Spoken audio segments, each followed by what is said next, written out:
Welcome to the perils of video recording. My name is James and I'm recording this video for the second time this morning thanks to audio issues.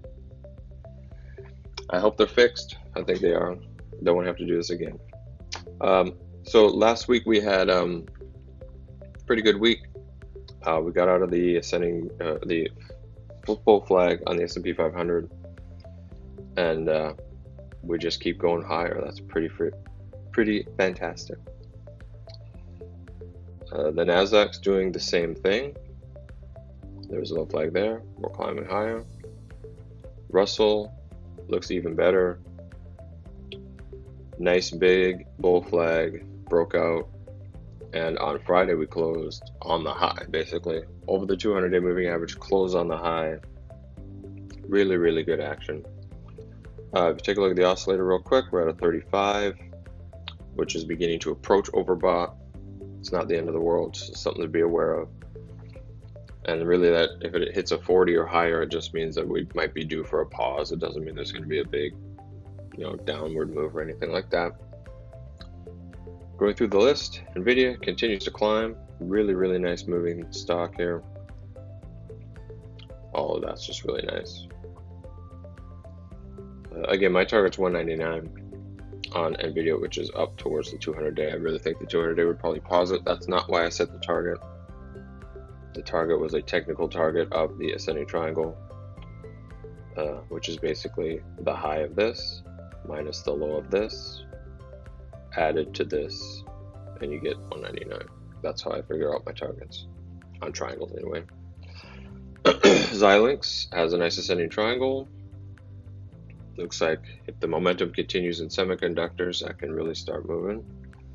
Alibaba, I am seeing a lot of movement in China. There's a lot of activity going on there, probably because of the positive news coming out of the trade negotiations. So these Chinese names are starting to look better. Alibaba has a nice symmetrical triangle, and it broke out on Friday. I posted this on StockTwits on Friday. I wasn't able to get it into a video before then. I just hadn't reviewed enough to see it at that point. OLLI, that would be a breakout at 90 if it can get through there. That's a nice ascending triangle. You see that stock is coiling along. I'd rather see either it pull back once more or at least flag under there. But a break above 90, volume and price action, as long as you see those, you can go for it. MDB is still in this bull flag. I'm having some trouble maintaining the flag because it's getting so many big red bars here. But yeah, I don't know if it's going to go, basically. These are really big red bars showing up, and it seems to want to go lower. So it might just keep going lower. We'll just keep an eye on it and see what it does. FANG is here again because there's a lot of oil action going on. And something like EOG is a really good example of what occurred. You can see them move out. Nice breakout. Again, I didn't have EOG in my list because I hadn't done a full enough review prior to the last video. But if you kept it, because I had it in there before, you might have got in there. But anyway, the next one could be FANG, as I just showed, because we're starting to see some upside happening in oil. Oil seems to want to get higher, and a lot of these companies might go with it. LABU is a biotech ETF. There seems to be some activity going on there as well in biotechs. This ETF is pretty good because it protects you from any potential headlines from the individual companies. So you can just kind of trade the ETF and get the overall sector movement and not deal with an individual stock's news. So for LABU, it would be 66.67 right there, and that's also going to push it over the 200-day, which would be fantastic.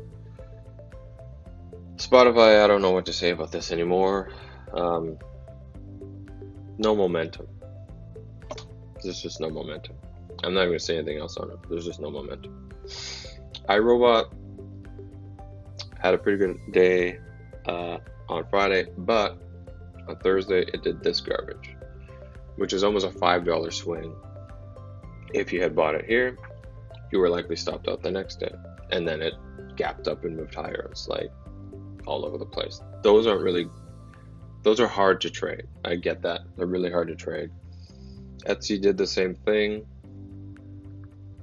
No, I adjusted this line in the last video I did that you didn't see because it had audio problems. I just did it 10 minutes ago. This line was down here before, and so there was a breakout and then it tanked. So you were likely stopped out if you got in there. I redrew the lines because I think that that's probably what's going on, is Etsy's going through trying to find its support and resistance areas. This is obviously resistance now because it's just sold off completely as it tried to get higher. But this pattern looks better than the one that we had before, and we're starting to see more defined lines now. We have a touch here, we're close here, open here, and we're starting to get these lines at the bottom. New high here, which lets us adjust the line and gives a touch there as well. Starting to get a symmetrical triangle that's a little bit more obvious to us. So that's good. So it's fine to get stopped out while it's trying to figure itself out. Just don't try to buy it too often. You get all chopped up, but we'll give it some more time and it'll form its pattern and then it'll eventually go. Koopa. I don't know what to think about this one anymore either. This looks like a bear flag to me.